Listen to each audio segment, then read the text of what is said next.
পুষ্পি, পুষ্পি তুমি কি করছো? ওই দাঁড়া হইছে না। পুষ্পি কি করছো? বই খাইতেছি। বড়ই খাইতেছো? তুমি কি জানো যে বড়ইয়ের মাঝে কি কি ভিটামিন আছে? জি না। জানো মজা না? পাই তাই খাই। মজা পাও তাই খাও না? প্রিয় দর্শক, আপনারা দেখছেন যে আমি পুষ্পির সাথে কথা বললাম। পুষ্পিতা বলছে মজা পাই তাই খাই, বড়ই সে মজা পাই তাই খাই। কিন্তু আপনাদের একটা বিষয় মনে রাখতে হবে, মজা পেলেই সবকিছু খাওয়া যাবে না। যে কোনো ফলে আপনি খান না কেন, তার মাঝে কি কি পরিমাণ ভিটামিন রয়েছে, এই এই ফলগুলা আমাদের শরীরে কি কি কাজ করে। আপনার দেখা গেছে যে বড়ই, এর মধ্যে ভিটামিন সি রয়েছে। তো পুষ্পিকে আমি প্রশ্ন করলাম যে বড়ইয়ে কি আছে, সে বলছে আমি জানি না, মজা পাই তাই খাই। কিন্তু এখানে একটা বিষয় আপনারা লক্ষ্য করবেন, ভিটামিন সি আমাদের শরীরের কিসের জন্য উপকারী?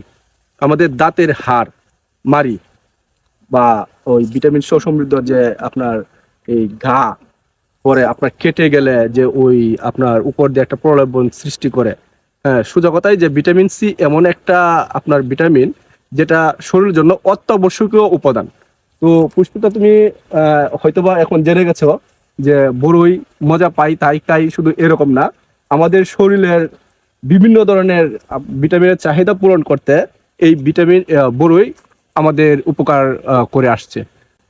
তুমি কি বলতে পারবো বড়ই দিয়ে কি কি খাবার বানানো হয়? একটা কমন আছে, আচার। ঠিক আছে না? আচার, বড়ইয়ের আচার আমরা খাই। আবার বড়ই দিয়ে আর কি কি হয়? বড়ই ভর্তা।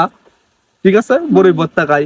তবে এখানে একটা মজার বিষয় হচ্ছে, বড়ই এমন একটা ফল যেটা কাঁচা এবং পাকা দুইভাবেই খাওয়া যায়। কাঁচা এবং পাকা দুইভাবেই এই ফলটা খাওয়া যায়।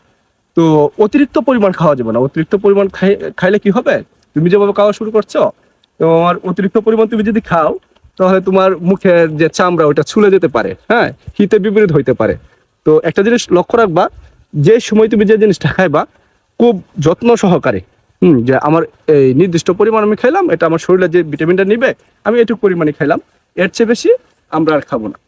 তো দেখা গেছে তুমি যদি মনে করো 5টা বড়ই খেলা, এই 5টা বড়ইয়ের মাঝে তোমার যে ভিটামিন সিটা এটা শরীরে তোমার নিতে পারবে। এখন তুমি যদি 50টা খাও, বাকিগুলো তোমার কাজ করবে না। সুতরাং অপচয় করা যাবে না। যে কোনো জিনিসে অপচয় করা যাবে, যে কোনো জিনিসে আমরা যে কোনো সময় ব্যবহার করি না কেন, সেটা পরিমাণ মতো, একটু নির্দিষ্ট পরিমাণ আমরা ব্যবহার করব। তো আমরা চেষ্টা করব যে কোনো জিনিসে খাই না কেন আমরা সেটা পরিমাণ মতো খাইতে, যাতে আমাদের শরীরের এই পুষ্টির চাহিদাটা পূরণ হয়। তো সম্মানিত দর্শক, সবাই ভালো থাকবেন, সুস্থ থাকবেন, সবার সুস্বাস্থ্য এবং দীর্ঘ কামনা করে এখানে শেষ করছি। প্লিজ আপনারা সবাই মিলে আমাদের চ্যানেলটিকে সাবস্ক্রাইব করবেন।